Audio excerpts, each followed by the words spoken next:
Mask! Issue number 2 from January 1986 from DC. Attack! I like this issue more than the first one, and let me tell you why. Because it's a glorified advertisement for the vehicles and the action figures that does an effective job of making them look cool. After reading this, you surely can't live life without a flying Camaro with lightning bolts on the hood. That looks really awesome. And so does the animal, which had claws that literally came out from its plastic tires to grip things. I feel like that's something a Tesla would come with these days. It makes fart sounds, and it has claws that come out of the tires. The future's fascinating, but the 80s were better. Look, it's Walter from Breaking Bad. In a pyramid, he's a professor this time, and the team from Mask is meeting him because there was this painting of a hieroglyph or whatever on the wall after Venom kidnapped Matt's son. Got it? Good. It doesn't matter.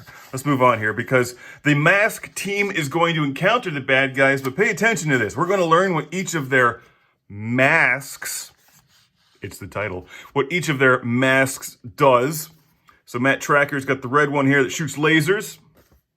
And this guy has like a force field. What do you do? It's lifter. My lifter mask's anti-grav beam. That's what it is. And then Matt appears to also have piercing bombardment of high frequency sound. And the bad guys knock over this priceless block of carbonite or whatever. And he uses his anti-grav beam to save it because it's priceless. And Mask is the good guys. So the bad guys get away, but the art is safe. And isn't that what's important?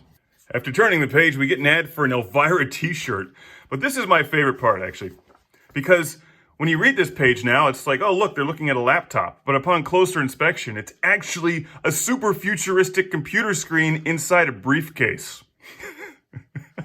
Because this is from 1986, and laptops they didn't really exist. At least not as we know them today. All right, here's some new members of Mask.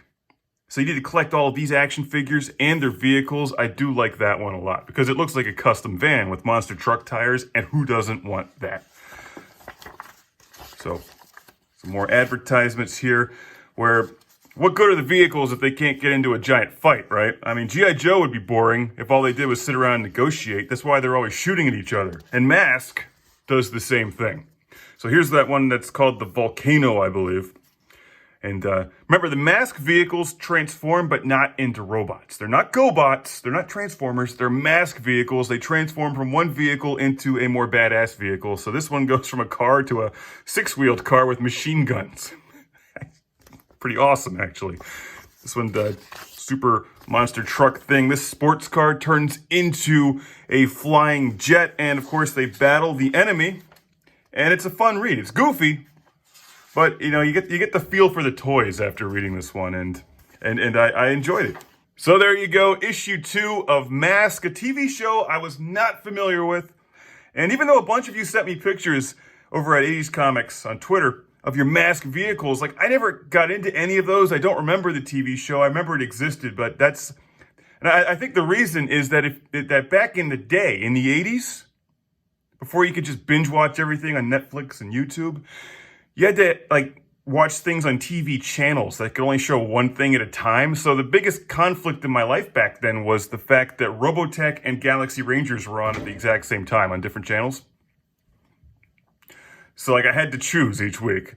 And there was no way to figure out which one was... It was like flipping back and forth between the two, trying to, like, keep up with both shows at the same time. And that was really tough, you know, the problems I had when I was, like, 11 years old, trying to watch Galaxy Rangers and Robotech at the same time. I wonder if Mask was on at the same time as, like, Jace and the Wheeled Warriors, or perhaps Silverhawks, because both of those shows would have won, because they were both awesome. Did they make a Jace and the Wheeled Warriors comic book? I'm going to have to look that one up. I'm not sure about Silverhawks either. Silverhawks are pretty cool. All right, until next time here on 80scomics.com, I'll leave you with this beautiful image of a flying Camaro with lightning bolts. Because it really doesn't get much better than that. Well, it would if it had claws in the tires.